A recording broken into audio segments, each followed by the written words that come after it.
following video is reposted on all my social media channels as a public service and in defiance of big tech, deep state censorship. You can do your part to defeat the Orwellian Nazi cabal by sharing and reposting this video on your channel.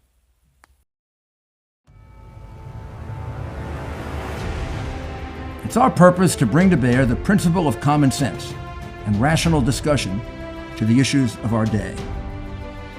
America was created at a time of great turmoil, tremendous disagreements, anger, hatred. There was a book written in 1776 that guided much of the discipline of thinking that brought us to the discovery of our freedoms, of our God-given freedoms. It was Thomas Paine's Common Sense, written in 1776, one of the first American bestsellers, in which Thomas Paine explained by rational principles the reason why these small colonies felt the necessity to separate from the powerful Kingdom of England and the King of England. He explained their inherent desire for liberty, freedom, freedom of religion, freedom of speech, and he explained it in ways that were understandable to the people, to all of the people. A great deal of the reason for America's constant ability to self-improve is because we are able to reason, we're able to talk to each other, we're able to listen to each other, and we're able to analyze. We are able to apply our God-given common sense. So let's do it.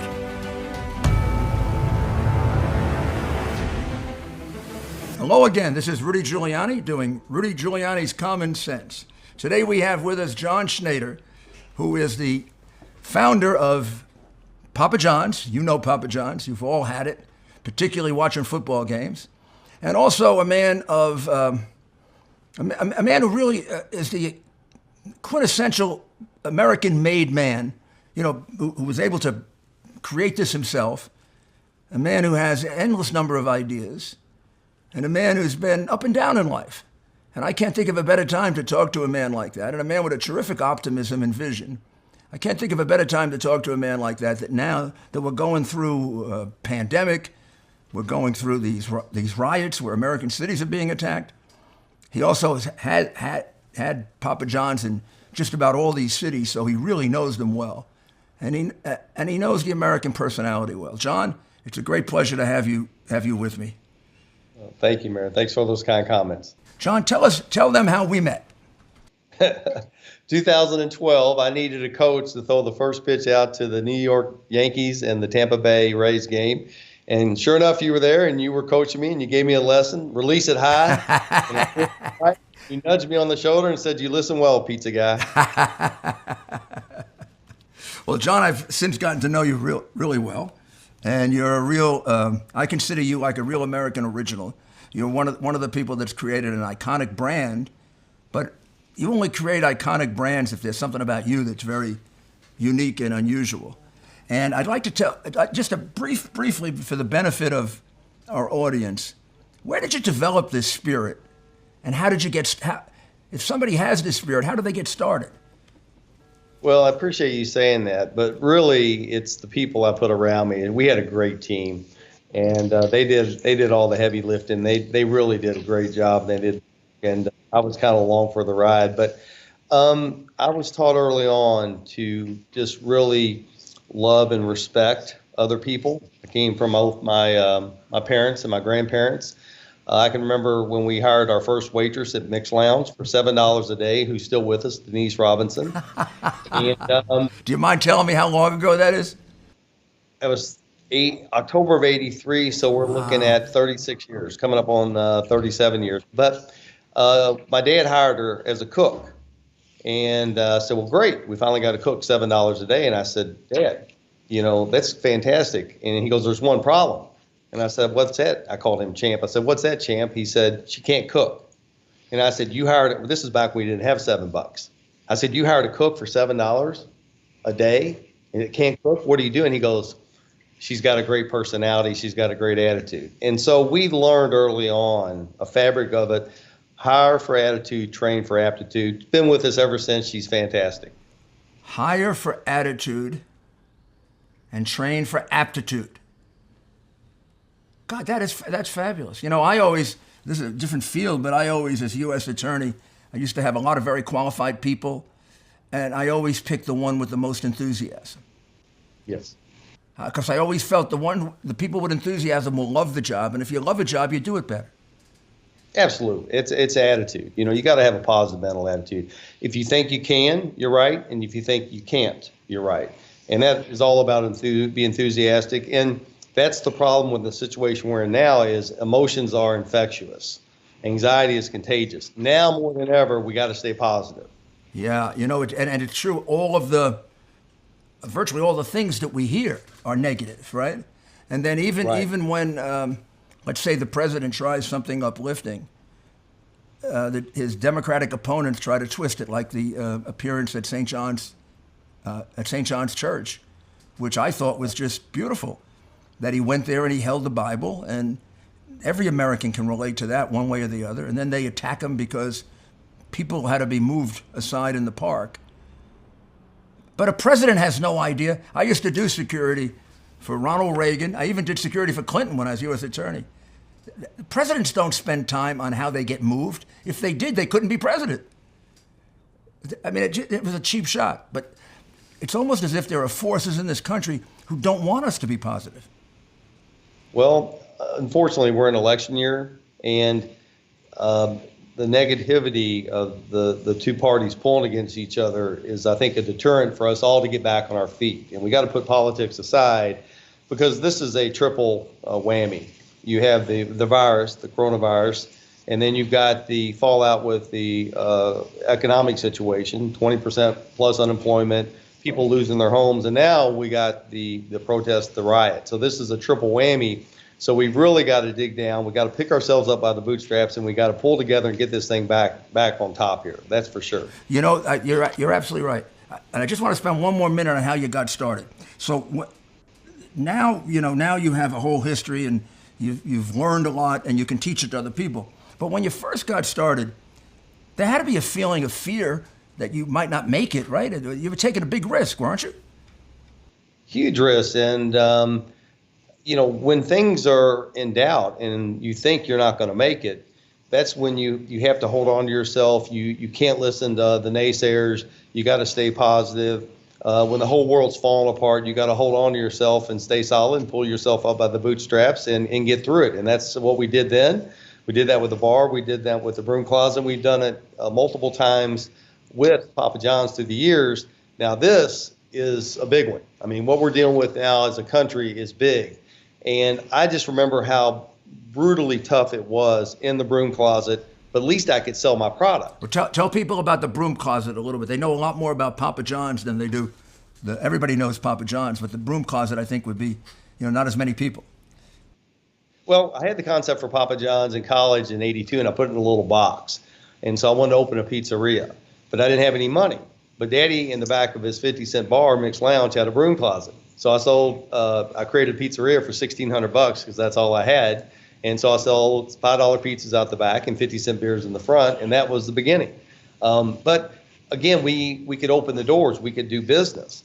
I couldn't imagine being the small business owner and not be able to sell my product. That is really handcuffed. Yeah, I don't like. If you had gotten knocked out for 2 months or 3 months, suppose you and your father had been told, like right now, all the bars are closed now almost for 2 months, maybe more. I think my father would have probably lost his business, or he'd have to really go back and borrow money and get started again or do something. That would have been very tough, right?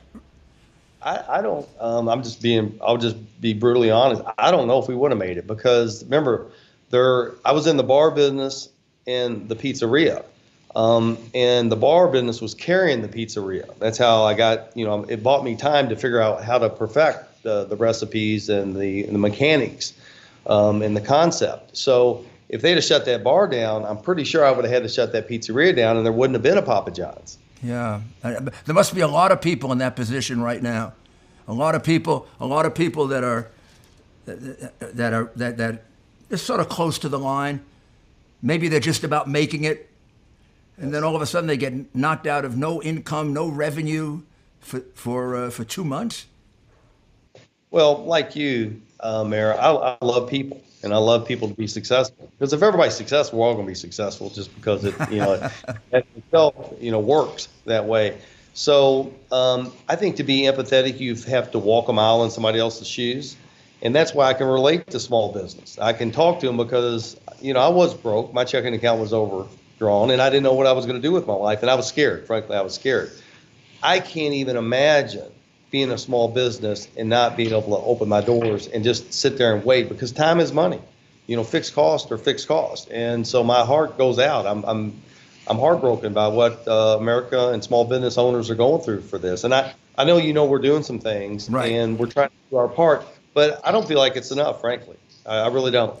Yeah, it probably isn't. I don't think people realize the way you do, because you lived through it, the kind of damage that's been done by this. I mean, they, particularly if they're people that had like a steady job and they got paid during the pandemic and they were home. I don't think they realize that there are people who don't get paid. They got to produce their money in order to feed themselves and their family.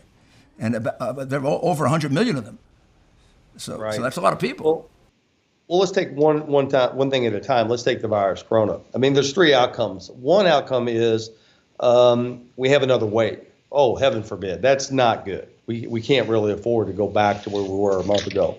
Two is we have just enough people get sick where the hospitals are full, but they're not overwhelmed. I don't like that scenario. And scenario number three is there's no repercussion, nothing happens again. And then you want the American people, did they feel like it was a farce? Did they feel like they were duped? And the next time when somebody calls wolf, I mean, what's going to happen? I've never been in a situation where I'm not sure I like any of the outcomes with regards to this virus. The economic carnage is we still don't know.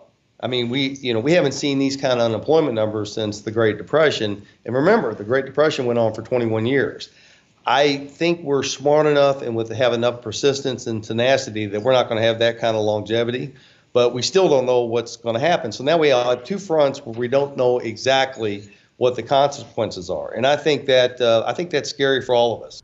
I think it is. I think that the only thing we can do, I mean, the only way through this is to create a hypothetical scenario that gets us through it and try to make it happen. I mean, do the best we can to make it happen. For example, if it comes back again, we're probably going to handle it better. We at least have a few medicines now that could lessen it. I think we understand that we didn't have to close down completely, because the children, young people, 40 and under, don't get it. At least they don't get it in a way that it's at all really dangerous for them. I do think, actually, in some ways, if it doesn't come back, there is going to be in some ways, that might be the most difficult to deal with, because people will feel that they've been really probably hoodwinked or part of a political plot, or you know how people are. They get very upset. So, but it's a real challenge to how great a country we are. Yes, America will bounce back. New York will bounce back. I know that's where you did great things and you were a great leader, and you've been through 9/11, so you've seen it all. But if you look at the LA riots and Rodney King and that situation, it took 10, 15 years for that area to get back on its feet. I mean, now we have a country where a lot of this is happening everywhere. Yeah, I can't even keep track of it. They say there are 40 cities that have had, significant damage. And I can't name all 40 for you. And then I'm surprised sometimes at some of the cities. But I do think the thing you're saying is it takes a long time to recover from this kind of damage, particularly if you add it on to the pandemic damage. Maybe some of those businesses that were going to make it back now just got their business destroyed. Again, I'm an optimist. I mean, I'm positive, and we will get through this.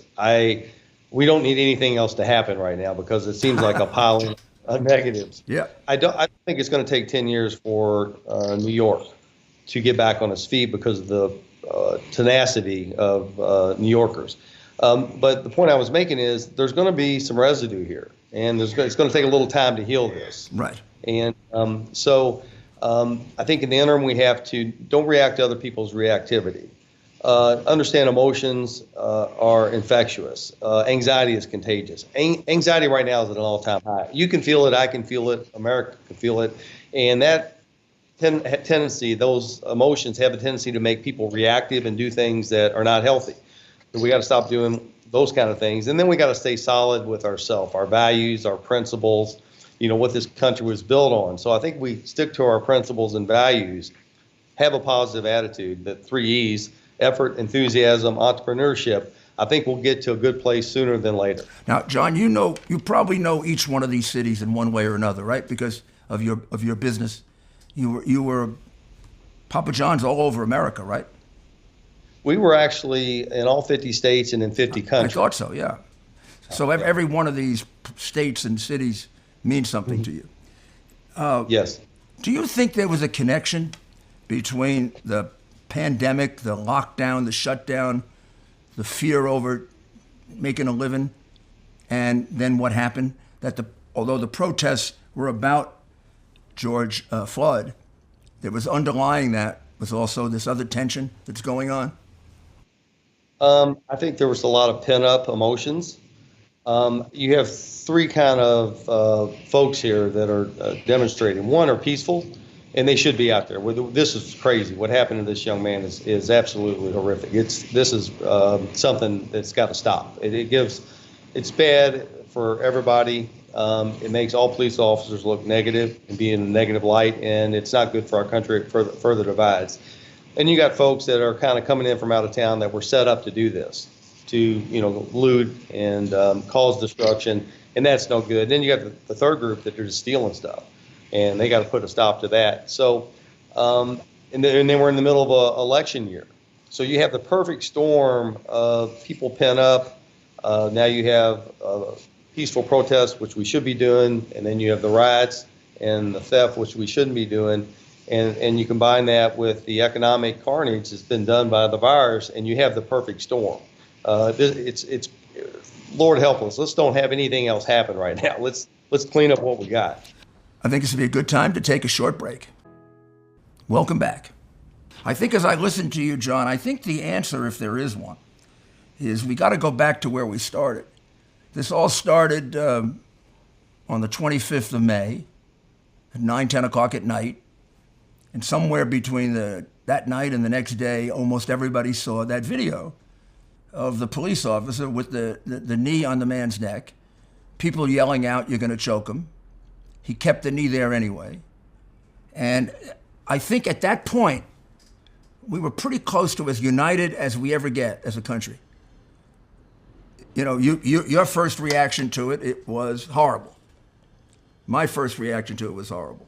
And I'm a Trump Republican. Liberal Democrats had the same reaction to it. White people, black people. This was almost a missed opportunity for us to unite around something we all agree about, and then talk about how do we prevent it in the future. And I almost feel like it's been hijacked by people for bad purposes. Well, to your point, what they did to this young man, Mr. Floyd, is just, it's worse than atrocious. It's just horrible. And it really does mean we got to stop this with this police brutality. It's got to stop. I mean, look at the damage that's done when one or two bad police officers do this to an innocent man. It just, the carnage and the effects are just catastrophic.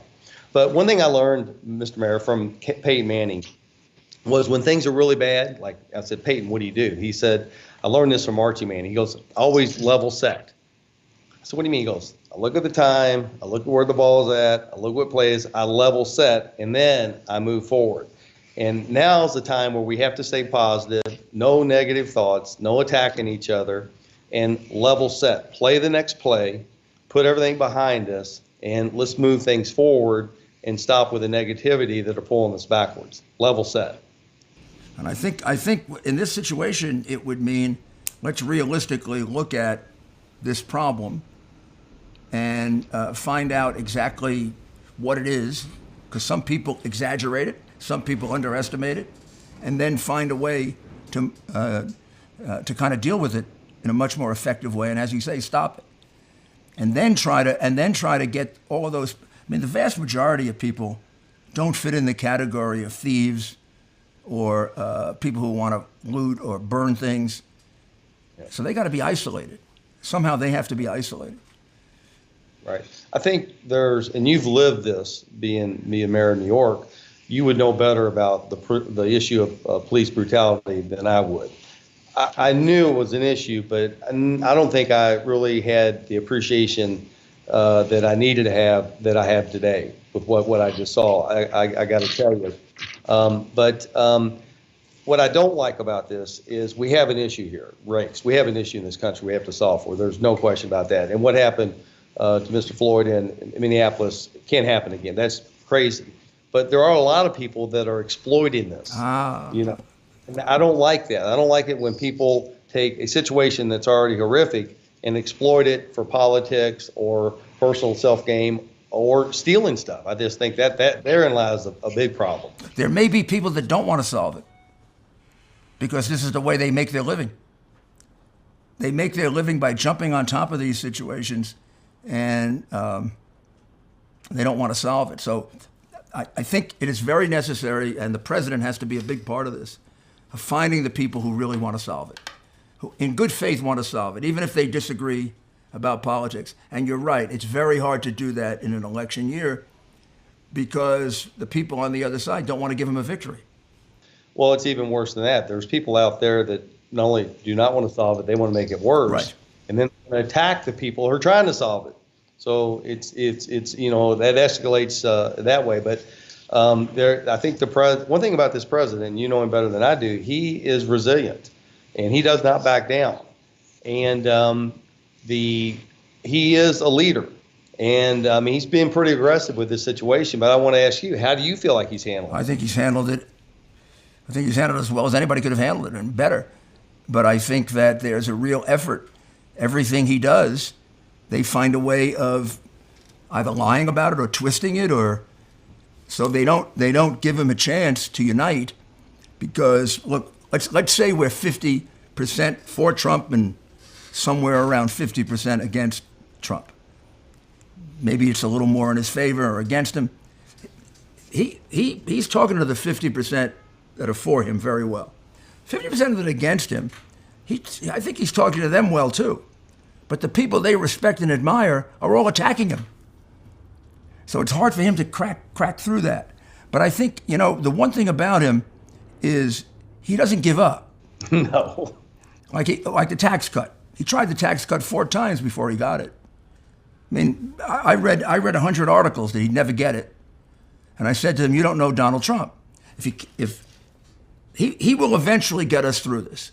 It may take a little trial and error. He'll go up one road, then he'll go up another road. The good thing about him is this is a man without prejudice. When they say he's a racist, they're so far off. Whatever he is, this is a guy who treats people on the merits. You do a good job, he's happy with you. You do a bad job, his first instinct is to try to help you. Try to help you learn how to do a good job. And then it's only if you're just impossible that he'll give up on you. I know you're that way. You wouldn't have been successful if you weren't. Well, I appreciate that, but I really appreciate his leadership and his tenacity. I feel like I'm a pretty resilient human being. I've never seen anybody like Donald Trump. I mean, I've never seen a guy that just, he's got certain fundamental beliefs, and I wish he'd go at it a little bit differently. But that's him. That's it.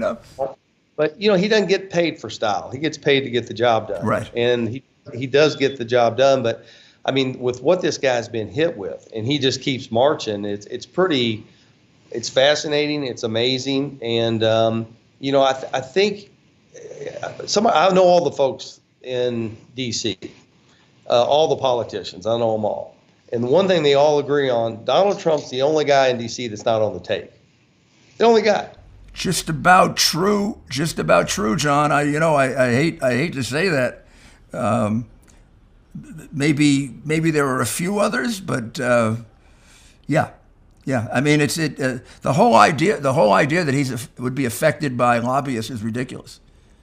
Yeah, I mean, how do these politicians worth 10, 20, 30, Pelosi's case, $100 million? How are they worth this kind of money when they make 180 grand a year? How does that happen? Right. Well, yeah, there are a lot of them. Let me give you a little thing to look at. When they die, look at their estate.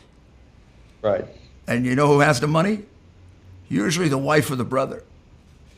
So The wife or the wife or the brother, and then they're putting. I used to do this for a living, investigate them. But John, I have to tell you, I really admire you, and I want to ask you one last question. What can we expect, John? I mean, you're a young man. I think you got at least three more big things you're going to do. Well, I want to be patient. Good. I want the right opportunity. When you've had as many blessings and has been as fortunate in life that I have, and you can kind of do anything you want to do, what I really like is improving humanity. That's what really making other people's lives better.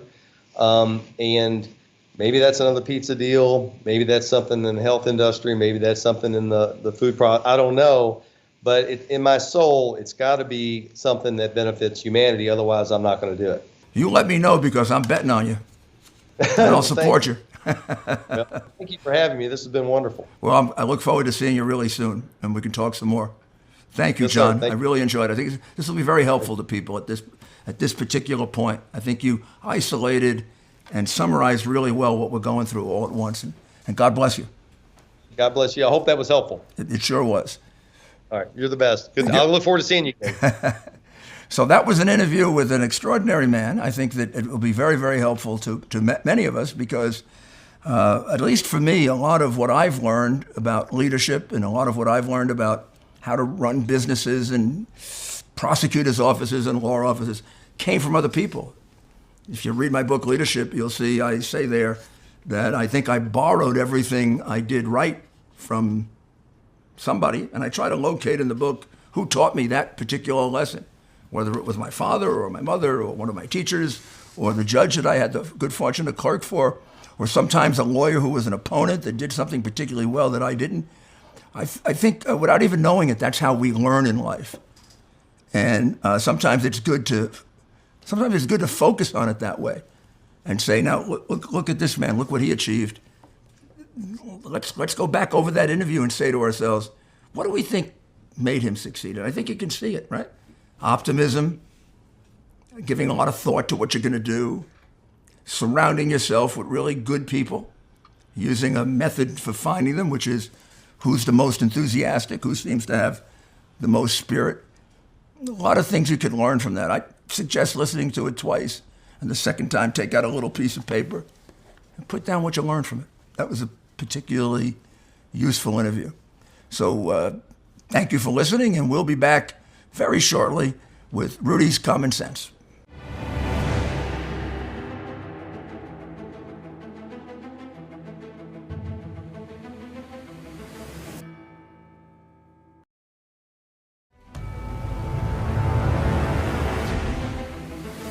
Hello, this is Rudy Giuliani, and I'm back with Rudy Giuliani's Common Sense. Today's subject is going to be police brutality. Of course, the reason for that is since the death of George Floyd several weeks ago, and then the protests, and then the riots that followed the protest, and the continuing protest, now mostly peaceful, but still with some outbreaks of violence, the whole issue of police brutality has come to the fore.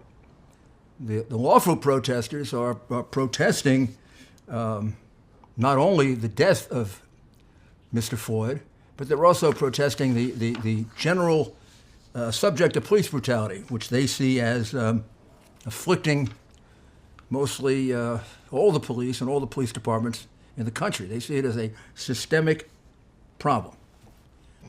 I agree with the protesters on the outrage with regard to the death of Mr. Floyd. From the evidence that we have and that we can see, although you never prejudge a case, but this is one of such public importance and presented so much to the public, you just have to say from what you see that it looks like a case of deliberate murder by the police officer who applies his knee, I believe it was for 9 minutes, to the neck of Mr. Floyd. And it looks like intentional murder because the police officer was warned 4 times, 5 times, that the man couldn't breathe. I believe he was also told the man was maybe already dead.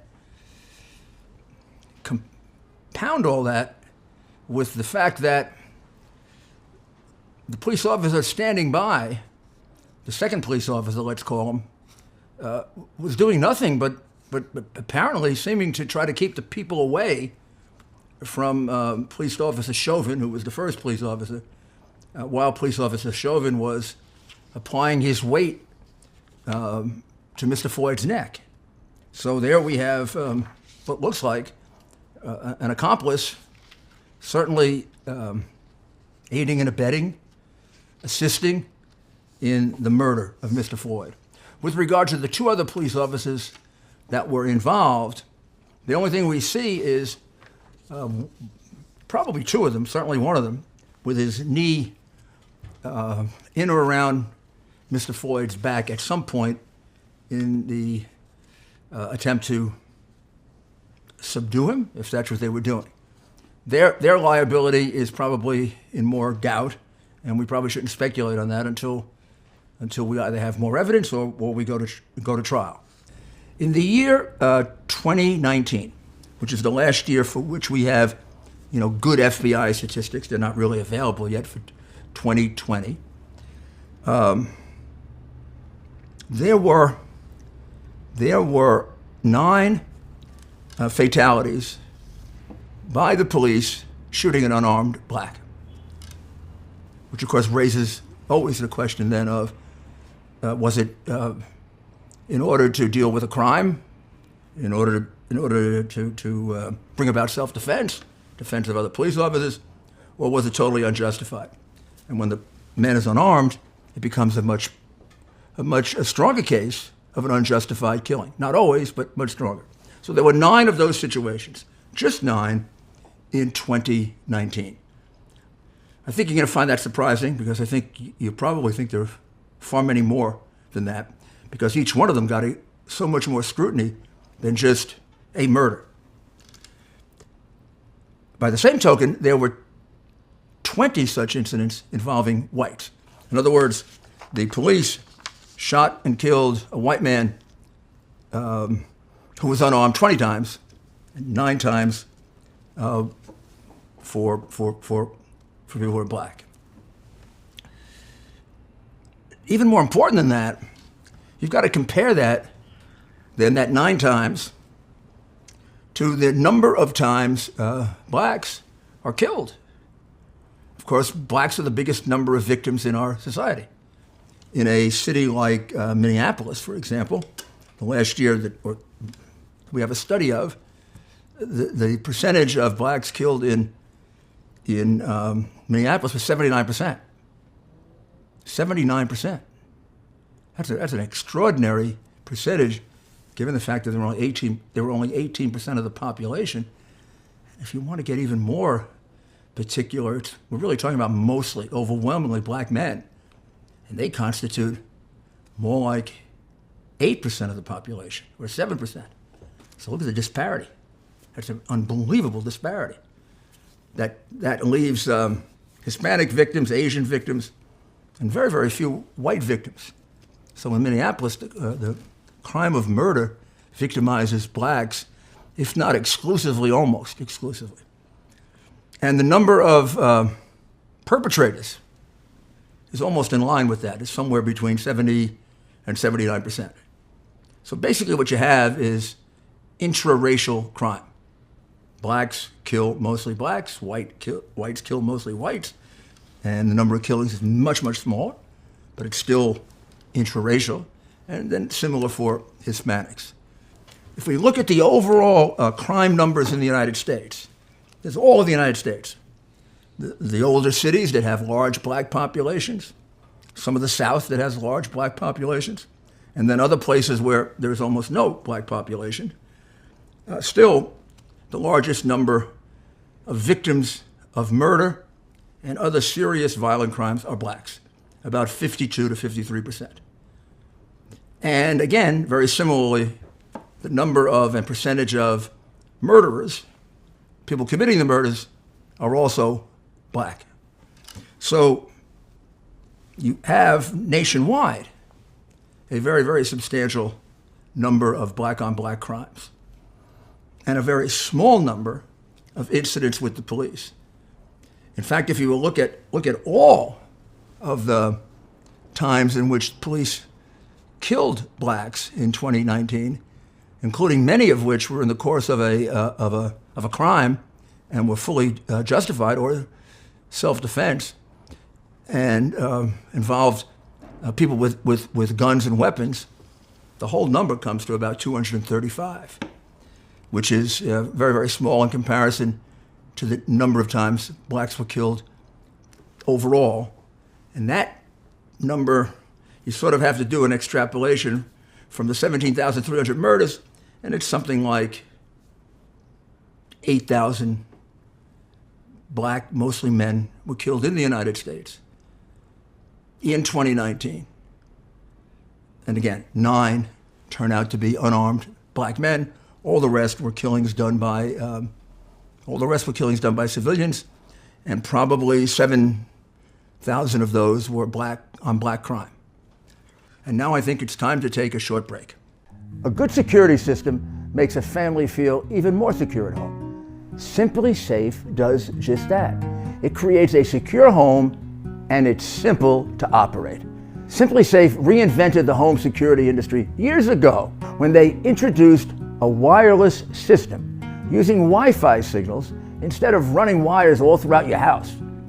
That eliminates the need and expense for an installation crew. Simply Safe delivers you a pre-tested, pre-configured set of components that are easy to install. If you can remove crack and peel tape, you can install the system in less than 1 hour. 3 million families and counting in America rely on Simply Safe. Your doors and windows and rooms of your home will all be protected by the sensors and motion detectors. There's sound sensors and HD camera components as well. All of those parts are connected with wireless signals within your home, and once they're connected, you can activate Simply Safe's 24/7 monitoring service. All of that costs you just $14.99 a month with no contract to sign. That connects your system with the local police department for a fast response in the event of a home intrusion. It works in houses, condos, and apartments like mine. SimplySafe.com/Rudy is the site. You'll get a 60-day money-back guarantee and a free HD camera with your purchase. Just go to SimplySafe.com/Rudy and order it today. Don't wait. Thank you. Welcome back to our discussion of police brutality. So when you look at police brutality, you cannot look at it isolated as the Antifa people and the racial hucksters and the Democrats are trying to get you to do. They're trying to let you look at it as if it's a problem all by itself. It exists all by itself. There's no reason for it other than racism. I mean, they'll argue that even if the police officer is a black police officer killing a black man, that it's somehow racism. Well, sometimes it is. Sometimes it's the police officer who just shouldn't be a police officer. And sometimes, and many times, it's a justifiable act because in most cases, the police are arresting criminals. And criminals, the more violent they are, resist arrest. Probably the biggest thing left out of the analysis is if you completely eliminated police brutality, and we didn't have any police brutality, none, all the reforms worked. 99% of the blacks who were killed would still be killed. 99% plus. So, yes, if you eliminate police brutality, you have accomplished something good. You've removed improper behavior by the police, sometimes that goes to a fatal conclusion. You've made society and policing fairer.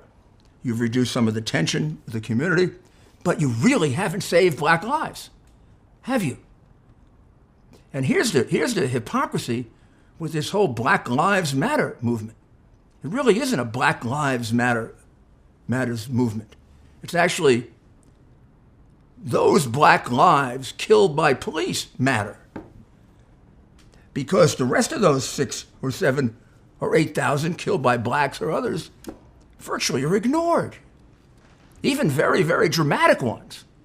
In the middle of all of this, a retired police captain who had actually been the chief of a small police department, as well as a member of the St. Louis Police Department, 38 years experience as a police officer. A man who was involved in youth programs almost from the beginning of the time he was a police officer, with his wife, who was also a police sergeant. Her name is Captain David Dorn. In the middle of all this, he was assassinated while he was doing a friend a favor. Having been a retired law enforcement officer, he was in his car watching his friend's store, which was a pawn shop, and PAWN shop. And in the course of that, he was shot and killed. Right? And he was clearly shot and killed because he was going to get in the way of the looters, who then proceeded to crash open the store, go in, and take just about everything out of it. And this murder of Captain Dorn has received very little attention. Haven't heard of any protests for Captain Dorn, have you? I don't remember seeing major things on it on NBC, the other networks, MSNBC. I've seen it mentioned, but I haven't seen any real analysis of it. I don't see any of the Black Lives Matter people concerned about it. I mean, the man was a black police officer, but to them, that life didn't matter. It matters to me. I bet it matters to you, but it doesn't matter to them. Nor do they seem to be terribly concerned that 2 weekends ago, I think it was 80 people were injured in Chicago, and I don't see any of the Black Lives Matter people caring about that. Many of those people that were killed were black. Many of the perpetrators were black. And a lot of it happened in the black neighborhoods of Chicago, where murder seems to be now at levels that would happen in a war zone. I mean, killings happen to be at a level that seem to be the numbers you would have in a war zone. But there's no demonstrations about that. There's no suggestions about what you do about it. There's no concern about the victims. They're all anonymous. And even when you get a prominent victim, one that does and should receive attention, the only place you hear about is on Fox. The rest of the places, it's a minor little story. And what looks to me like the protesters couldn't give a damn. So if they're carrying around signs, the ones who are officially members of Black Lives Matter, or the ones who are sympathetic with Black Lives Matter, what about Captain Dorn's life? What about the 6,000, 7,000, 8,000 blacks that are killed every year? Many of them, most of them, by other blacks. What about their lives? To see the integrity of the statement, Black Lives Matter, when most blacks who are killed, their lives are ignored by the Black Lives Matter movement and by all those thousands and thousands and thousands of protesters who are protesting police brutality, which is a small percentage of the killing of blacks. And they are ignoring the vast majority of thousands and thousands of people killed because in some places we can't seem to get a handle on black crime like Chicago. We'll be back with you very shortly. Welcome back to Common Sense. If we're going to solve the problem of police brutality, we're not going to solve it unless we also solve or substantially reduce the problem of black crime, because they're inextricably connected in so many ways. Another statistical analysis that is really necessary, because it's done all the time, the most recent one being a couple of days ago in a article in the notorious New York Times. The New York Times had a headline that said, I believe it was, blacks in Minneapolis confronted by police 7 times more than whites. That sounds bad, doesn't it? 7 times more. I mean, they're only 18% of the population. Blacks are in Minneapolis, and they're confronted 7 times more than whites. It sounds like it must be discrimination or racism or something. And the Times leaves it there. Times leaves it there. It doesn't tell you the rest of what I'm going to tell you. And why they would do that is beyond comprehension. Because there is an explanation. There are more facts that have to be added that don't create the kind of tension and division that writing a story like that creates.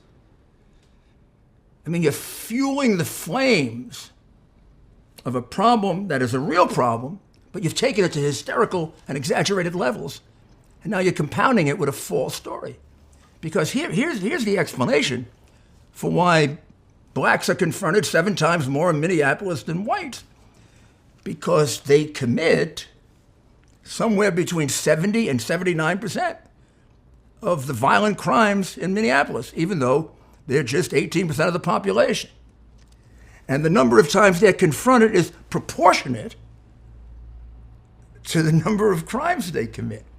I'll make it even more understandable. It's proportionate to the number of times they are identified as suspects. They're identified as suspects between 70 and 79% of the times, and they are confronted between 70 and 79% of the time. Now, why is that important? They are recognized as suspects because the way they become suspects almost always is someone reporting who they believe committed the murder, or who they believe committed the rape, or who they believe committed the aggravated assault, and in almost every case, the person reporting it is a black person. So the police are drawn 8 or 9 times more. It turns out to be 7 times. It could be 8 or 9 times more, given the numbers, into the black community at the request of other blacks who say, come here and find the murderer. Come here and find the person who raped my child. Come here and find the person who beat us up or robbed us. Here's the description of the person. They don't make it up. They don't sit there and say, oh, we're gonna go into the black community 7 times more than the white community. They go into the black community 7 times more than the white community because they're called into the black community to save the innocent people in the black community. That, of course, is the vast majority of the black community. And in fact, it's enormously effective. I reduced murder in New York City by 60%. My successor, who continued many of the programs that I had started, and the main one, Comstat, Broken Windows, I think he brought it up to about 75%. I did it with programs to reduce crime, very intricate ones and very important ones, and the Comstat program being the one that organized it all. But I did it by assigning more police to the areas that had more crime. I didn't assign more police based on race. I assigned more police based on crime, based on protecting people's lives. And if there were more murders in a black community than a white community, black lives were just as important to me as white lives. And I put more police there, even though in many occasions I was reducing police departments in white areas, and there'd be some anger and annoyance at that. But I put them where the crime was in order to protect people's lives. Because I don't see lives as black lives and white lives, Hispanic lives. I think any public official who doesn't understand the oath of office they take. I saw all lives as being sacred. And in assigning more police, as well as very, very well-constructed programs, I was very fortunate to have 3 enormously talented police commissioners and the most talented police force in the country, if not in the world. But it took more police. It wasn't done just by Comstat. It wasn't done just by programs I wrote on a piece of paper. Those programs had to be carried out by police officers, and we needed more police officers in order to bring down crime than the number that we had. I had to take advantage of the crime bill that offered 100,000 police officers nationwide, one that all the Democrats, including Joe Biden and Chuck Schumer, who helped to author it, have run away from. I acquired 2 other police departments. I did 2 mergers and acquisitions, so I get another 5,000 police.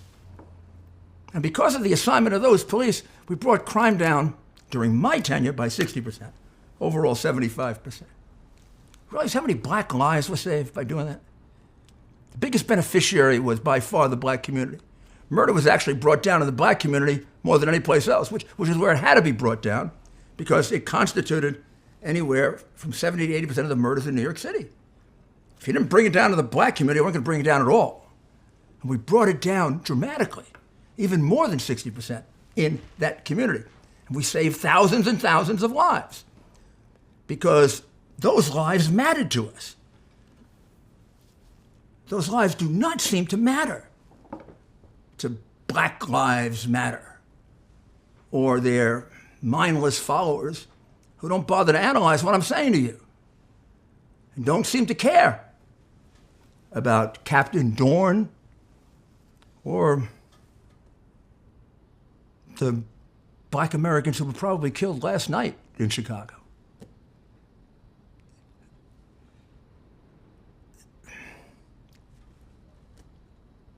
To my way of thinking, I mean, that could be racism in itself, couldn't it? When you make decisions like this based on race or political exploitation or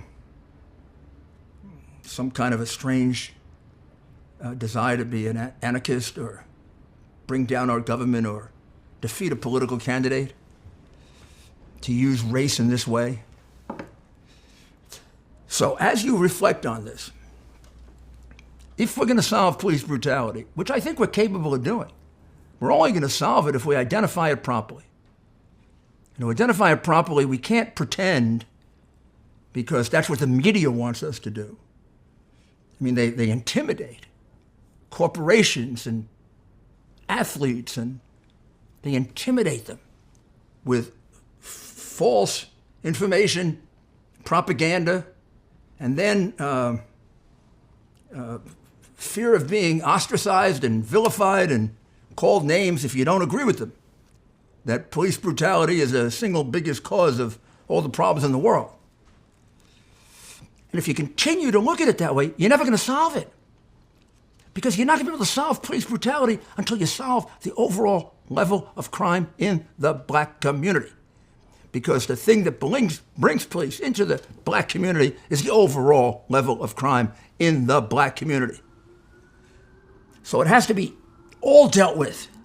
If you're going to be honest with people, if you're going to tell people the truth, or are you going to do what the Democratic Party has done for 40 years to the black community, which is to take advantage of them, to lie to them, to give them ill-conceived programs that take away a lot and give very little. So here's a brief approach to it, and we'll have another episode in which we go into how to reduce and eliminate police brutality, and then how to reduce. You're never going to eliminate black-on-black crime, just like you're never going to eliminate all crime, but how you can reduce it dramatically the way I reduced it in New York. We'll have separate episodes on that. But here's an outline of how this should be approached. First of all, police brutality should be taken very, very seriously. Even one act is too many. And particularly in the times in which we live, a police officer who loses control of himself and acts brutally is putting in jeopardy the lives of other police officers. So there's no room for that. So how do we reduce it and eliminate it? Very careful vetting of people when they become police officers. Very careful vetting and try to focus on factors that are going to bring this out, in advance. Not possible to do all the time. Secondly, significant training and courtesy, professionalism, and respect that is necessary and has to be repeated on a regular basis, the way lawyers and doctors have continuing legal education. Incorporating it in the CompStat evaluation program so that there's accountability for it. And when there are repeated acts of police brutality or things approaching police brutality, police officers can be removed before something happens like this police officer, Chauvin, who had, I think, 18 complaints against him. That's a lot. I don't know the details of them.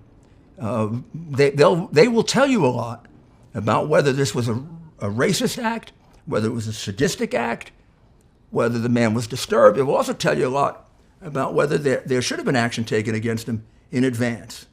The other police officer who was watching also had a rather disproportionate number of complaints, about 8 or 9. So that's the way to kind of focus on, hone in on police brutality and start reducing it. And those changes should be made, if they haven't been made already, in every police department. And police departments that have made those changes should redouble them. On the other side of it, the black community, leaders in the black community, have to take accountability for the high levels of black-on-black crime. And they have to take the major responsibility in reducing it.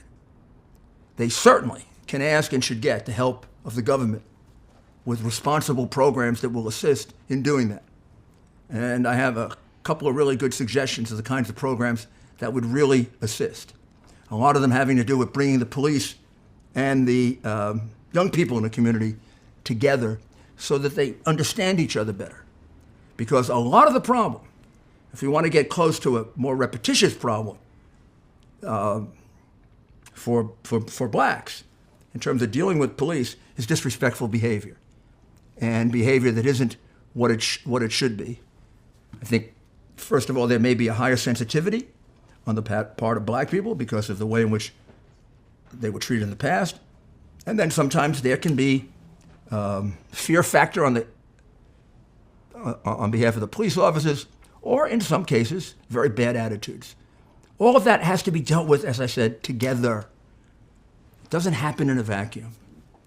So as we go through this horrible situation about Mr. Floyd and the way he was killed, hopefully, justice will occur there. It looks like it's on the right track. FBI has already gotten involved in the case. The prosecutor moved swiftly.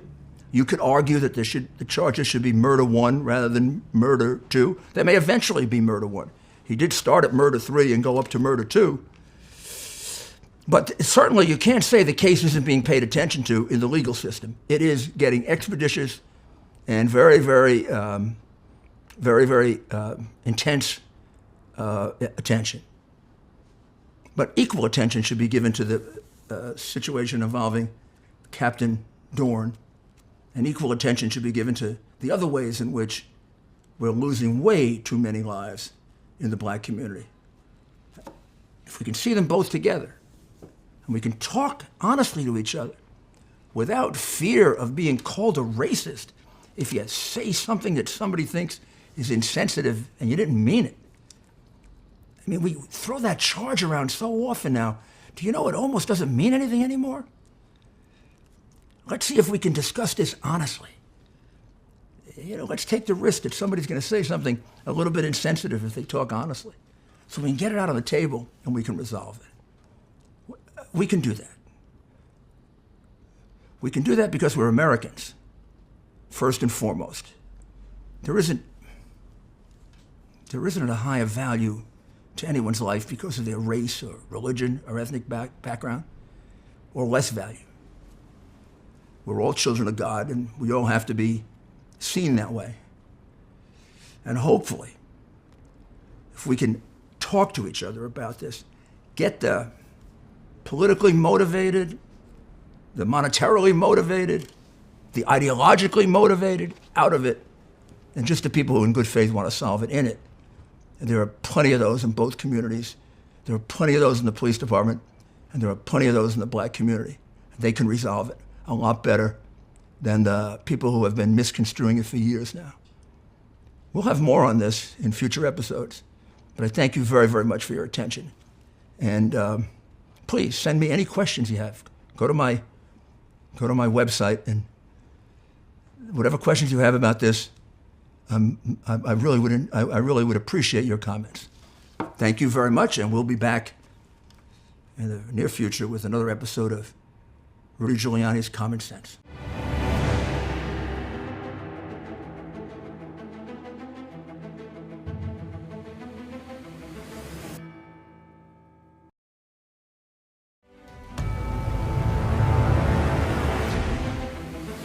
Welcome back to Rudy Giuliani's Common Sense.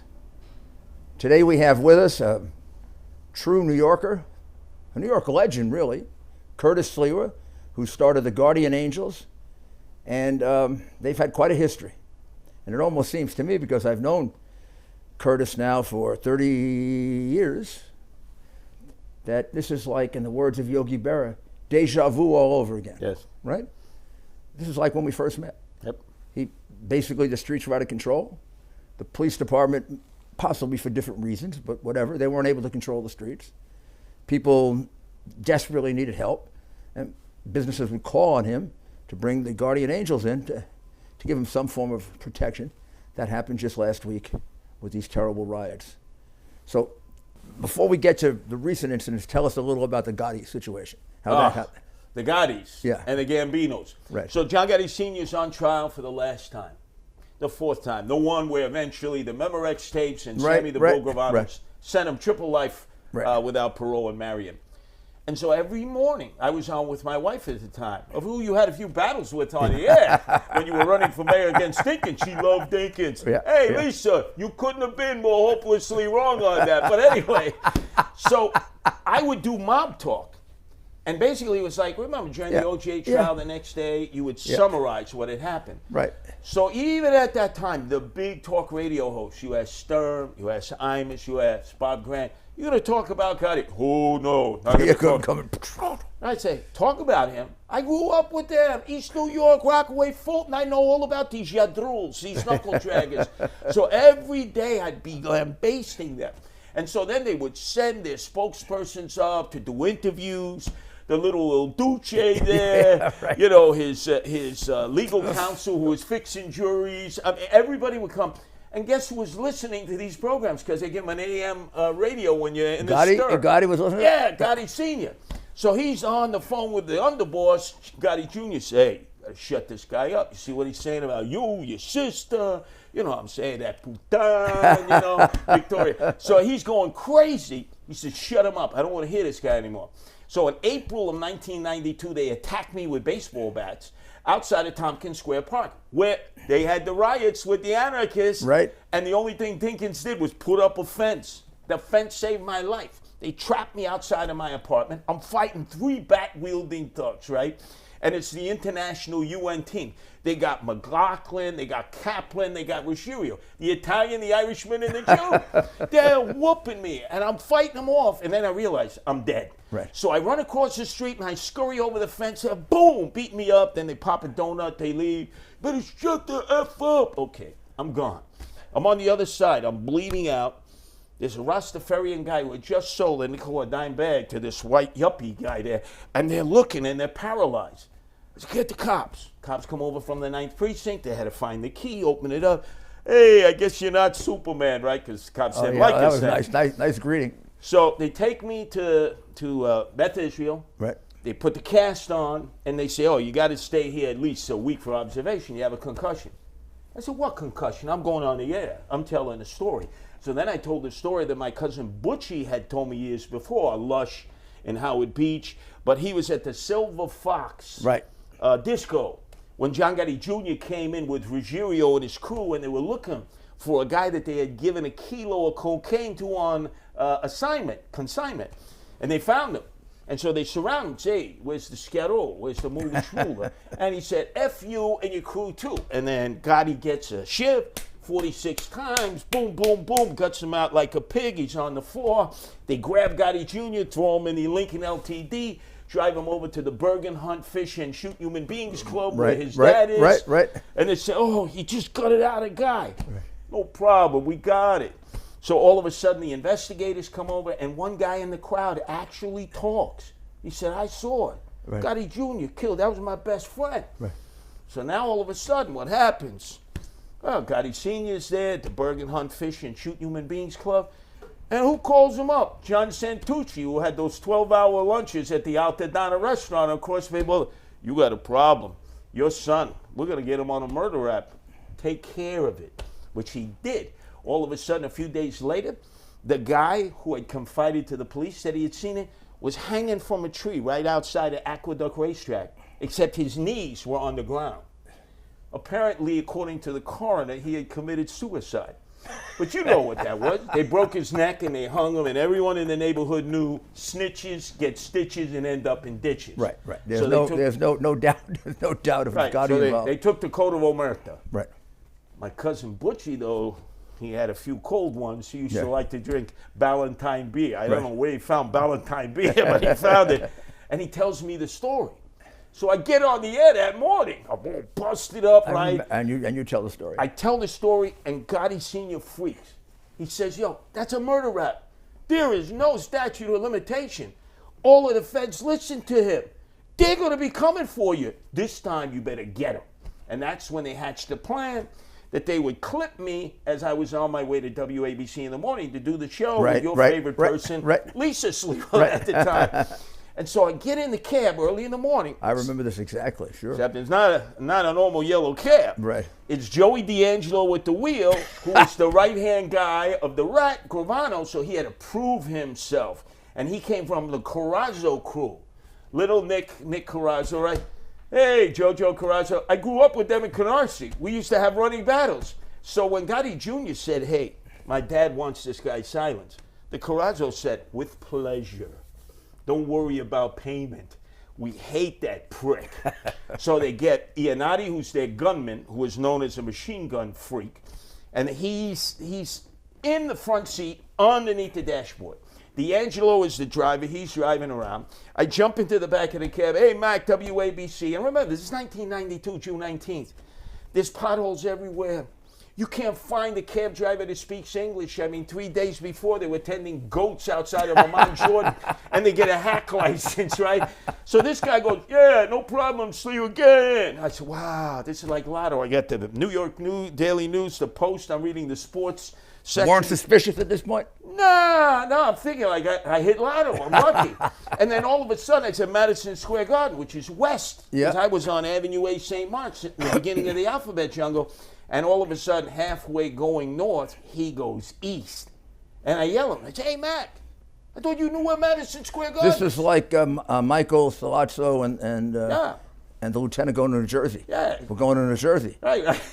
Exactly. Turn the car around. And all of a sudden, it's the Bronx, right?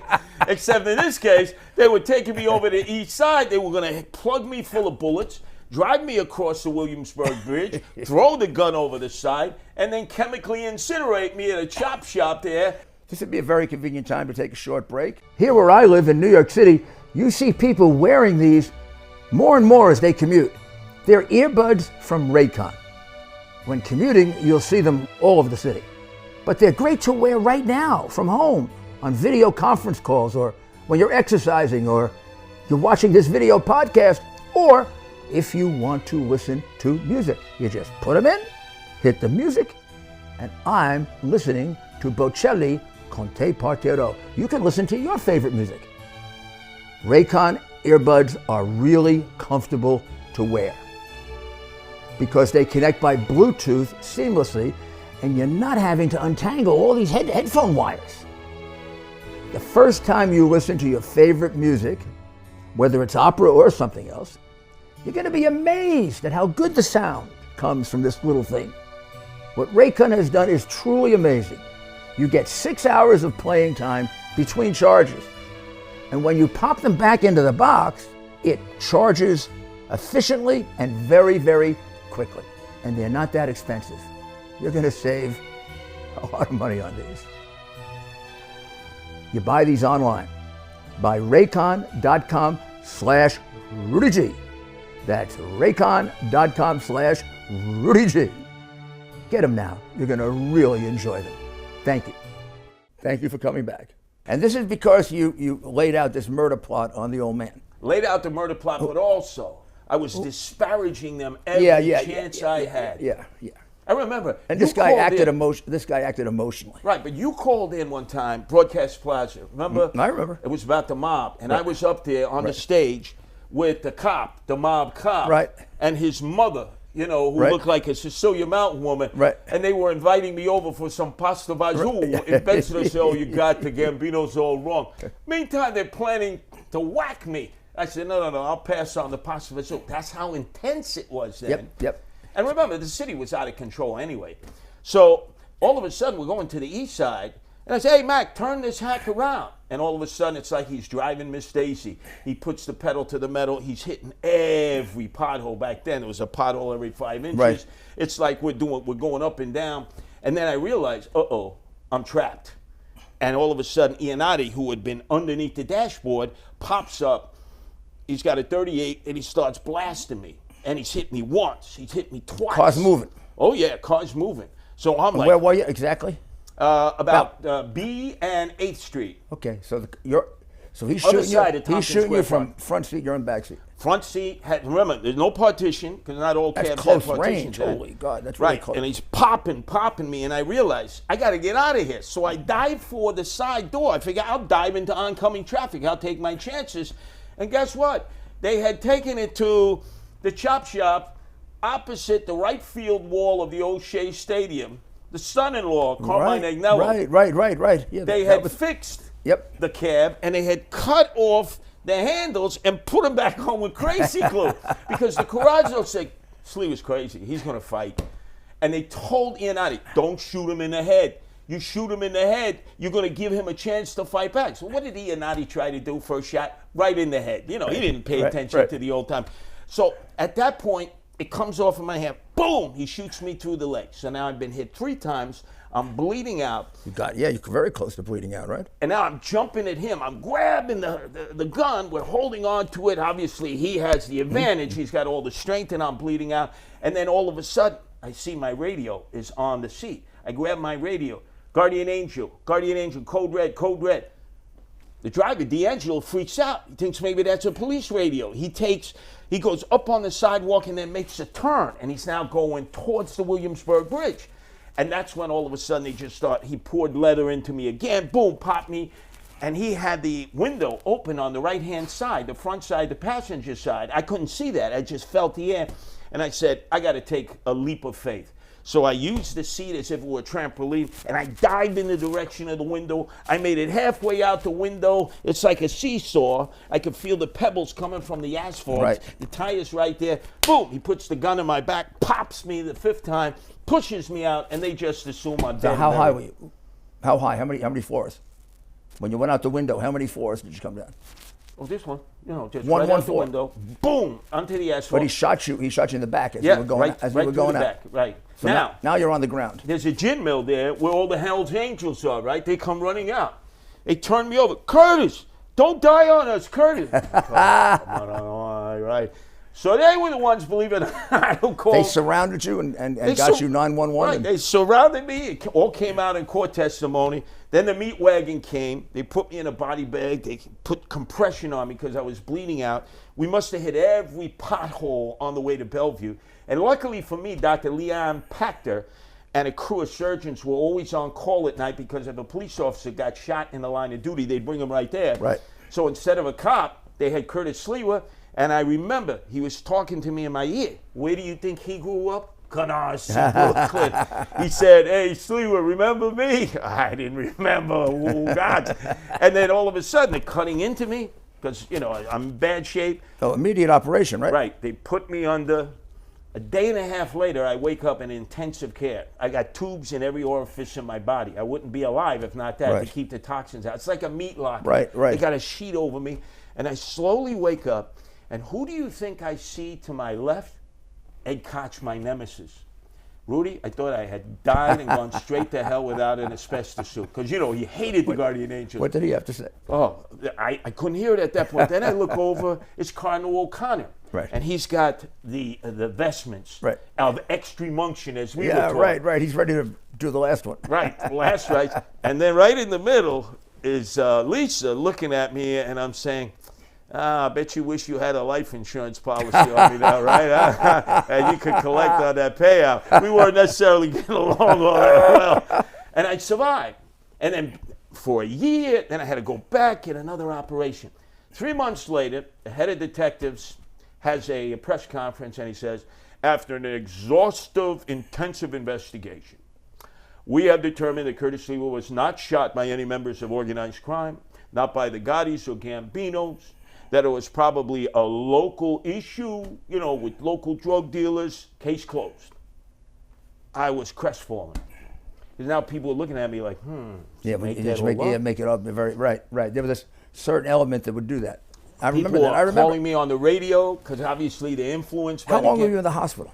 Over a year, back and forth. Yeah, I remember visiting you in the hospital. Yeah, back and forth. And I'm still doing the radio, Right. still throwing thunderbolts at them. I'd visit Howard Beach. I'd have a I nice... think they've given up on you now. No, well, give it up. They're they figure- hoping. yeah. They're hoping. They figure they got a new generation, not of Italians, Yeah, these but new of guys- thugs in Right, Brownsville and right. East New York who will do the job. So how many people do you have nationwide? Well, So we're we in get- New York. This is where we started, 150. We're in Good. 13 countries, 130 cities, so there are 5,000 of us. Did you have to utilize them for some of the other riots around the country? Yes, Los Angeles, where they went right to the looting and burning. Chicago, Chi-Town, where it was completely out of control. Baltimore, although, notice, no rioting, no looting in Baltimore.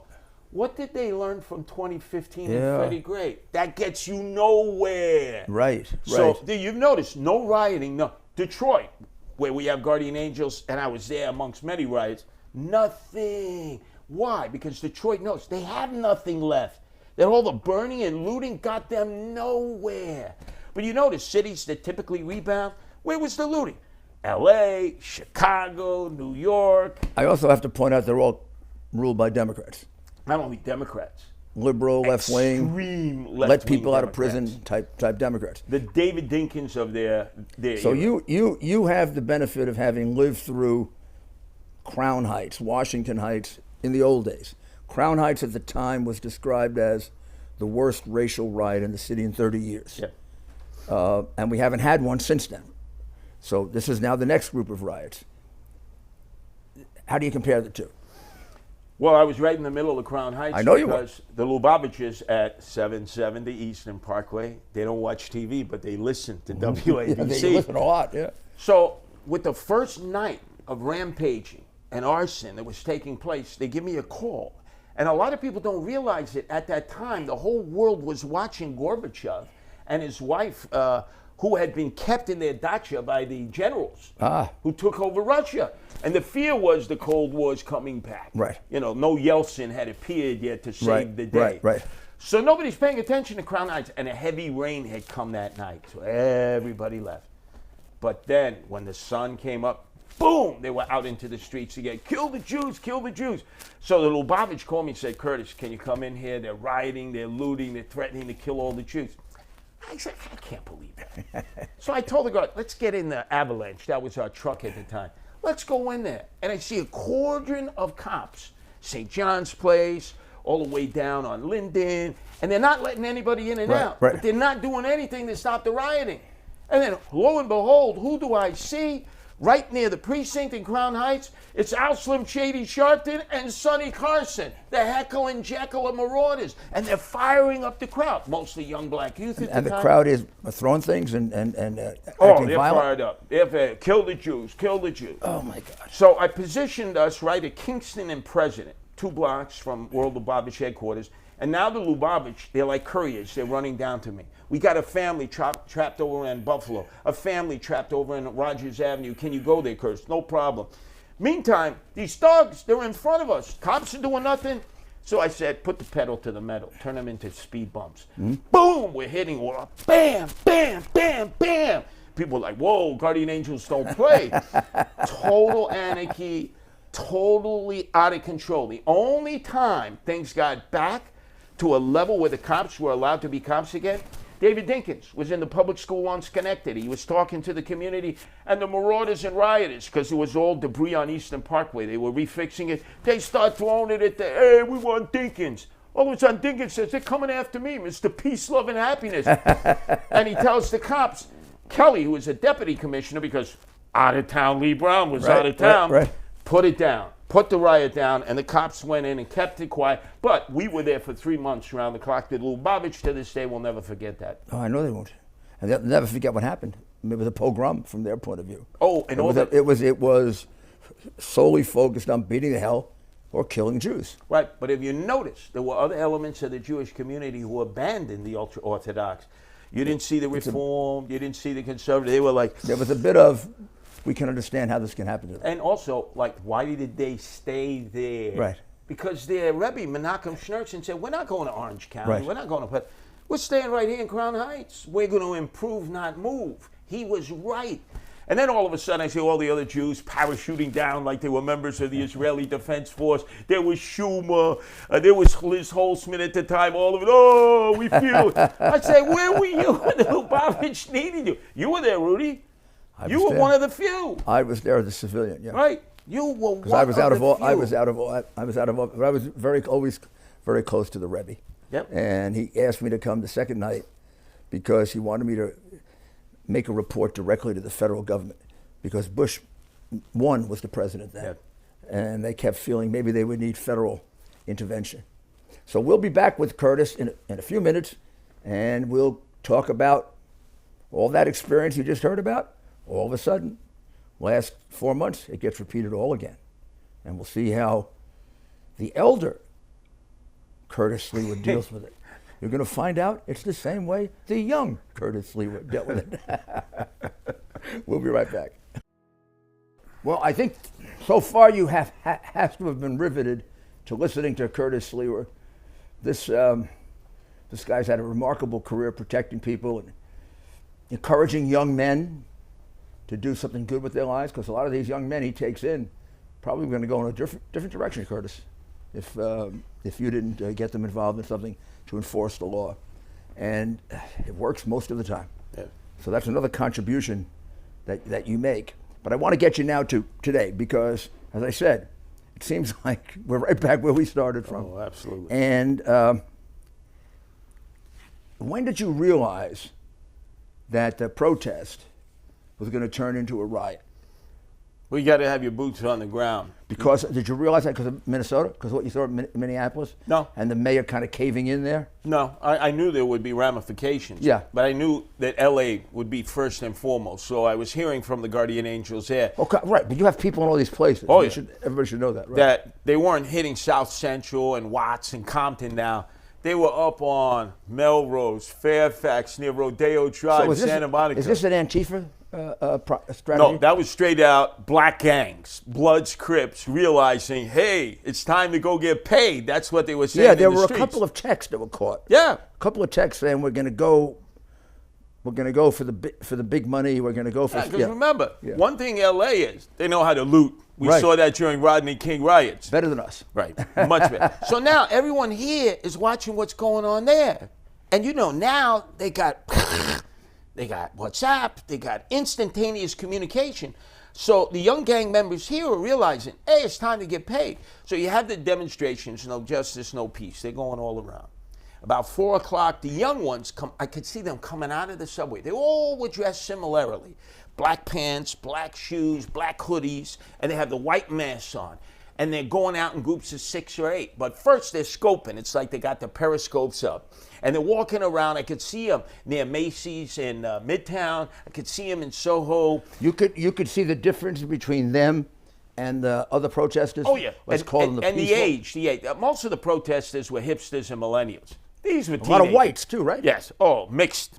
Whites, black. Not too many Hispanics, not too many Asians. But the young men coming out of the subway with some young women, African American, and I recognized, yo, Brooklyn in the house. And you right, yeah, Brooklyn, Linden Project. See, that's how you get them because it's flags up. They're proud of where they're from. Right. Mostly Brooklyn, some the Bronx. And they just came out of the subways and they're walking around and they're mixing in with the demonstrations. So no justice, no peace. Meantime, they're looking around, they're checking their technology. Right. So 6 o'clock, now they start roaming. 6 o'clock at night. Right.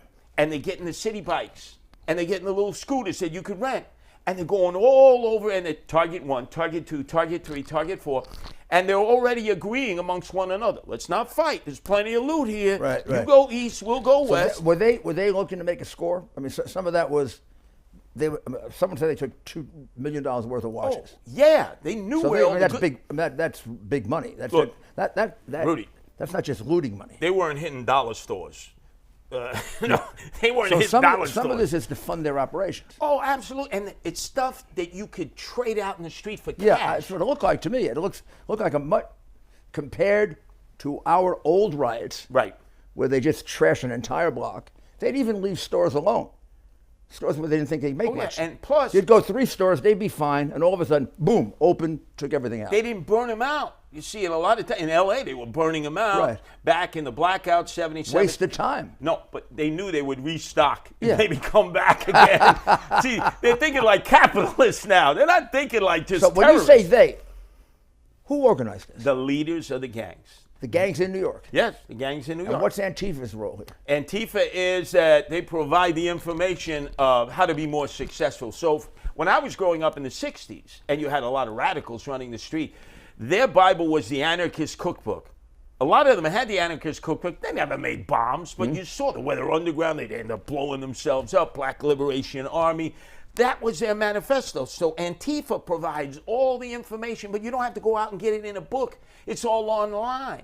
Antifa's mostly white. A lot of them are from the suburbs. Right. But all of a sudden, just like you had the Weather Underground join the Black Liberation Army and declare war on America, and notice they knew, like Willie Sutton, where's all the money? Brinks trucks in the banks. Yeah, this definitely. When I got to see them, they were definitely the peaceful protesters, younger than I remembered, middle class to upper middle class, both black and white. Yes. These aren't people from the ghetto and the poor neighborhoods by and large. Smarter, and had a plan. Yes. It wasn't a perfectly executed plan, but it was a plan. They knew what they were doing. They knew where we were going, and they knew the property they wanted. Yep. Now So- then you had the next layer with the looters this time around.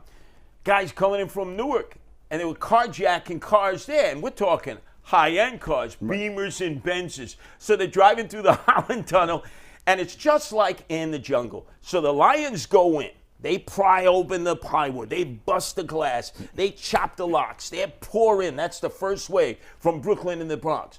Then after they've had their bellies full, they leave. But there's still a lot of apparel, right. a lot of stuff inside. That's where the guys from Newark roll up the cars, the And Beamers and the grab the Benzes, seconds. grab it, throw it in the trunk, throw it in the back, and then they drive back through the Holland Tunnel back. Now, we found like 3 cars from New Jersey.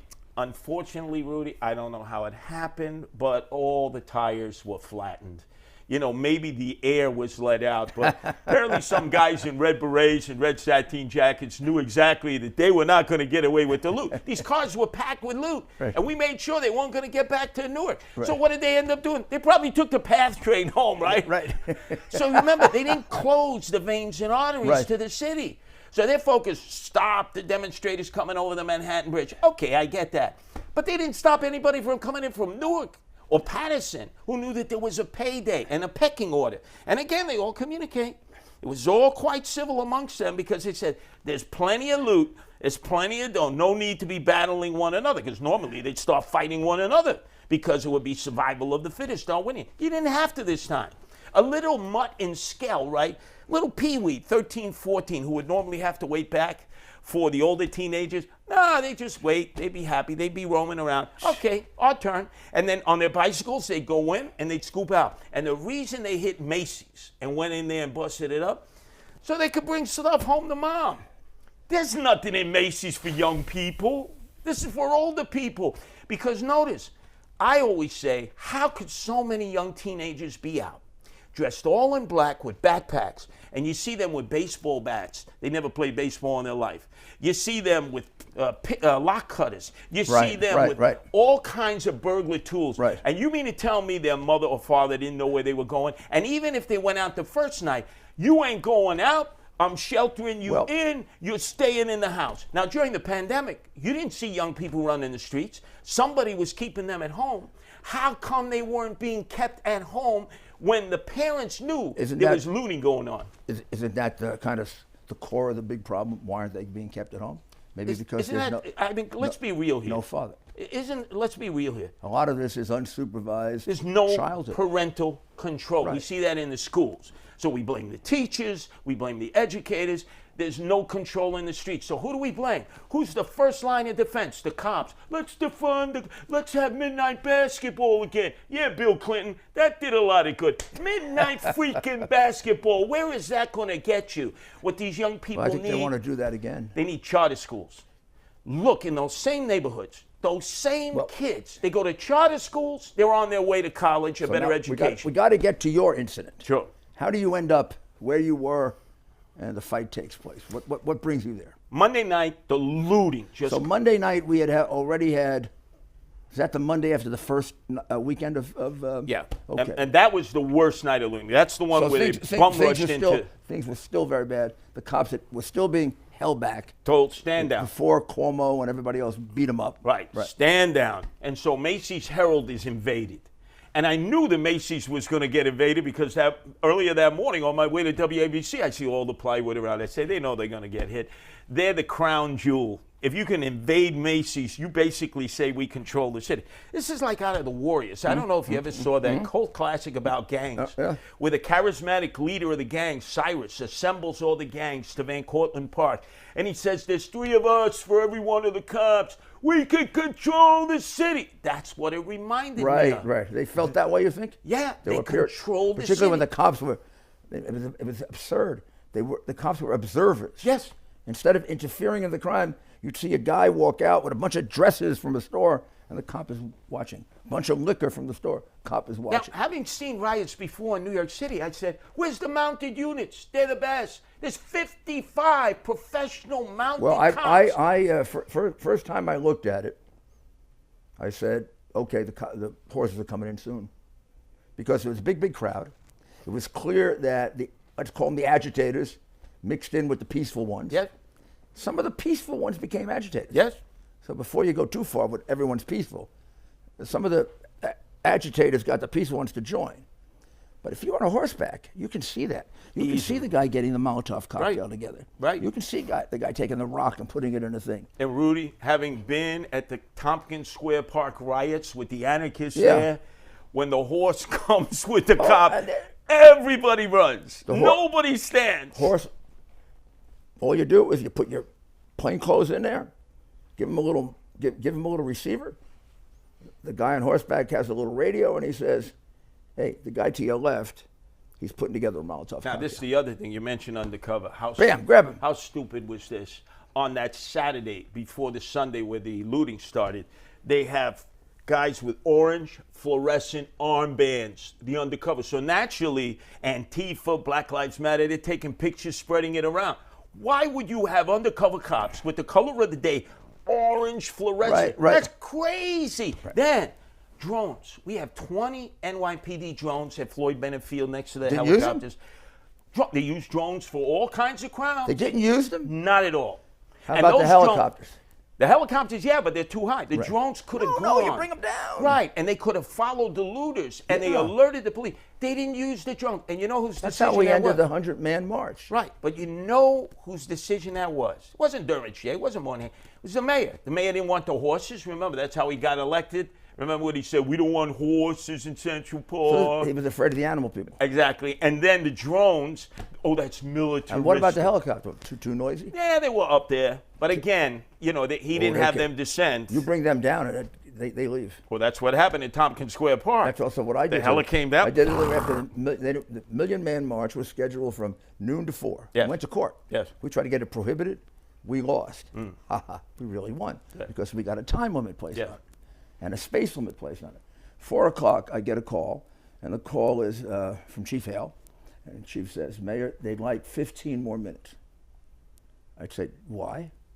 I said, the microphone wasn't working in the first 15. I said, tough shit. At 1 minute to 5, you begin, and at 5 o'clock, get them out. It'd be hard. I said, I have a surprise for you. Just trust me. All of a sudden, 4 helicopters are coming down, like really low. It was like almost like they're coming down the block. And I think they thought we were going to spray them. They start yelling.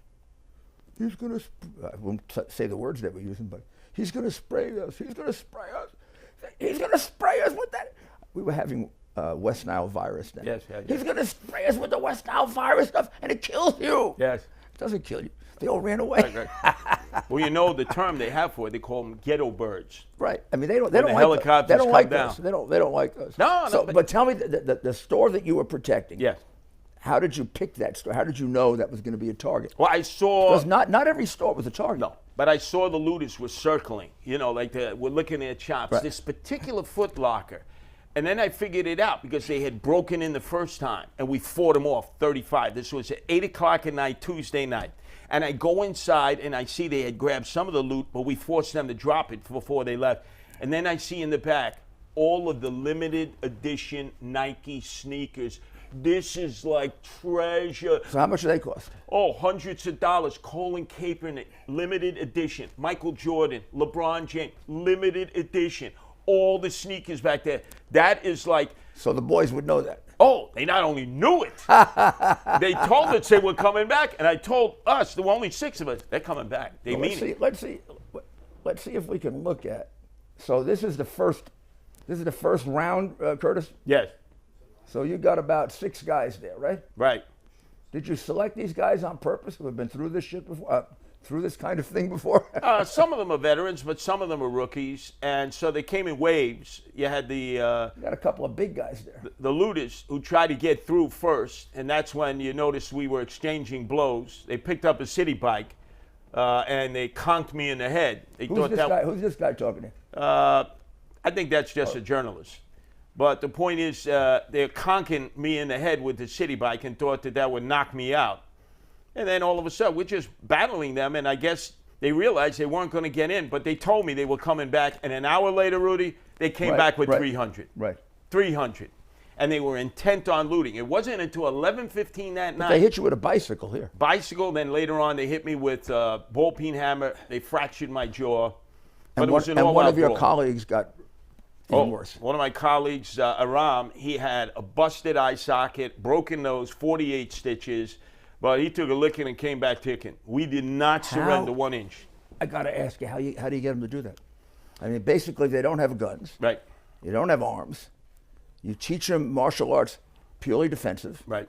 So if they are hit, they can defend themselves. Yep. They don't have to just take the hitting. Is that right? There's no doubt. Okay. We're not just eyes and ears, as you know. We see there's a crime, we're going to get physical. Right. And you got to be out there. You think that, I don't want it ever said, oh, well, Curtis, you don't know what's going on now. You live in the past. They see me out there, and they know all these thugs are coming from me because this would be the big notch on the belt. You take out the leader of the Guardian Angels. Of course. Of course. This would be great. They go back to the gangs. Yo, we took out Sliwa. That stupid white boy. Doesn't know it's time to hang it up and retire. I'm never retiring until I'm in a pine box. Maybe in Potter's Field at the way I'm going. Sounds like he's better than ever. Oh, there's no way. So let me ask you a couple of quickies so we can get to the end. Defunding the police. They've voted to defund the police in Minneapolis. They've got, I don't know the exact number, they got about 30 Democratic cities with Democratic councils and mayors. They're going to either get rid of the police, replace them with social workers, health workers, and I don't know who else. Then we have the defunding the police. We're going to cut the police in half. Yes. We're going to give all that money to midnight basketball. Yes, yes. Because that cures you, midnight basketball. Oh, yeah. What's going on? This is crazy, isn't it? Totally crazy. Well, first off, where does this come from? You know, Rudy, everything's going to be defunded. There's no money out there. Right. The pandemic, there wasn't enough money. Now, so they want to put a spin on that. They want to put. Of course. We did it. We saved you. Yeah. But now you know what's going to happen. You know, if having reduced murder with more cops, I can tell you if they took half the cops out of Harlem, murder would go up. Oh, absolutely. 30-40%. It's already going up. Absolutely. It's already going. Just the other night we had, how many shootings? 12 shootings? 12 shootings. And mostly within a block. Brownsville, Flatbush, and Bed-Stuy. Which was always the worst area. High crime areas. But I'll tell you this much. I like the Minneapolis idea. You know, I have guardian angels in Minneapolis. So now, if I visit and I get shot, I'll have all of a sudden an EMT come and resuscitate me so I don't die in the street and bleed out. Right. And then a social worker says, you know, in Minneapolis we have a victims compensation fund. We'll be able to see if there's any funds available for. And who's going to get the guys who shot me? Who's going to stop the next guys from shooting other people? And they focus on the victim? Yeah. And nobody goes after the bad guy? No. They're wayward youth. They're misunderstood youth. It's all part of the oppression. They wait for them to turn themselves in? Well, of course, there's no bail. I know, we're laughing about this. There's no bail. But this is anarchy. There's no jails. They don't want jail. Look, AOC, the acronym is All Out Crazy. She doesn't want cops. She wants abolish police. Remember what they have on their signs. Abolish police. Abolish jails. Abolish ICE. No borders. That is the recipe for total anarchy and the destruction of America that you love and I love. And everyone is grown in. It would not be the America that we know. De Blasio released how many just for the pandemic? About 8,000? Yep. About 8,000 for the pandemic. He said they were nonviolent. Yes. But then when you saw the crimes committed, we had a rape by a guy who was convicted of rape. Yep. How do you let a rapist out of prison? Well, because... I mean, a rapist. What does a rapist do? Almost by instinct. He rapes. Of course. Continue to rape. And he did. And notice, where do they do their pillaging and commit their violence and rape? In the hood, in the black and Hispanic communities. They are the ones who are going to suffer the most. So you may think that policing, ultra policing, is aimed at your neighborhoods. Without the police, when you call 911, who the hell is going to show up? Well, a massive reduction in police is a death sentence for the black community. It's a death sentence. There's no doubt. It's going to reflect itself. You reduce the cops by 50% in Harlem, the murders are going to go up by 20 or 30%. This is a and war. It's black people kill black people. They don't kill white people. But most of these police commissioners, like in Minneapolis, they're black. So the leadership of these departments are black. They hate blue. It has nothing to do with black. They hate police because the police are the only thing standing between them and them destroying our way of life here in America. It's the police. There must be below. When I was mayor, I used to have relationships below that. I don't have as many of them now, except my friends. One of the things we always relied on, because we never had a riot, we had great relationships with the people I would describe as below the surface. People who go to church on Sunday, the people who run the businesses, the Rudy Washingtons. Yes. We could go to them if there was going to be a bad situation, and they could take it down, because they're the ones who knew that they were going to continue to live there, and they had a certain amount of street creds that you've got to find the right people in these neighborhoods. Well, remember, you need to know who to talk to. Remember, I don't get a sense Rudy, that de Blasio does any of that. If you go to church now, de Blasio wants to arrest you. But if you're not out having there, the church open, right? Not having the churches open. Right. I know they sometimes attack the black church and say they don't do enough. That's half the story. Some do a lot. Sure. And I can tell you, we talked our way out of 2-3 riots, disturbances, through ministers you'd never expect. Well, let me leave you on this Even note. some of those that had some of those who had very, very crazy rhetoric, you sat them down. Yep. And you said, hey, your church may go. Right. All But of a let me sudden. leave you on this note. We're sitting here on a day where Curtis Sliwa, remember, went swimming in Coney Island. That was considered a violation. It's 90 degrees, it's humid. You can't swim, you can't go to a playground, you can't go to a bar, you can't go to a club, you can't do anything.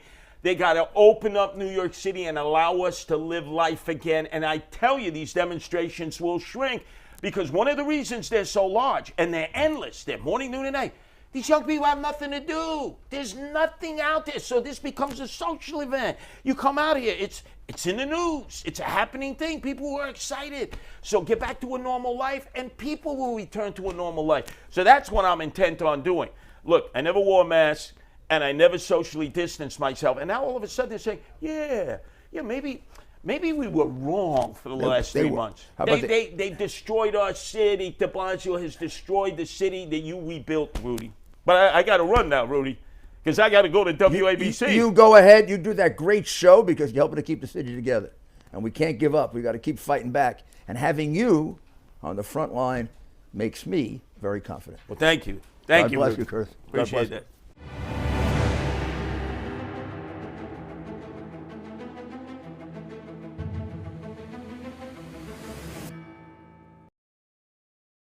Please subscribe to our backup channels on YouTube: Inglorious Patriots, Net4 Truth USA 2 Patriot channel, and Ethernet Warriors. You can also catch us on BitChute.com/Net4Truth USA, remonetized.org/user/Inglorious-Patriots9, and drop.space/@Net4Truth USA. All the links are in the description. We fly so close to the target, we are on our 5th fighter jet. We will be relentless and persistent until the enemies of freedom are defeated. You can support this channel by using the links in the description, but for a $100 donation, I will personally send you a autographed hardcover special edition copy of Land of Childhood's Fears. Also, visit my bookstore at lulu.com/Net4Truth USA. If you are viewing this video on BitChute, you can use the links in the description to support us, or simply click the green $ dot on our video to support this channel. Thank you. Links are in the description section.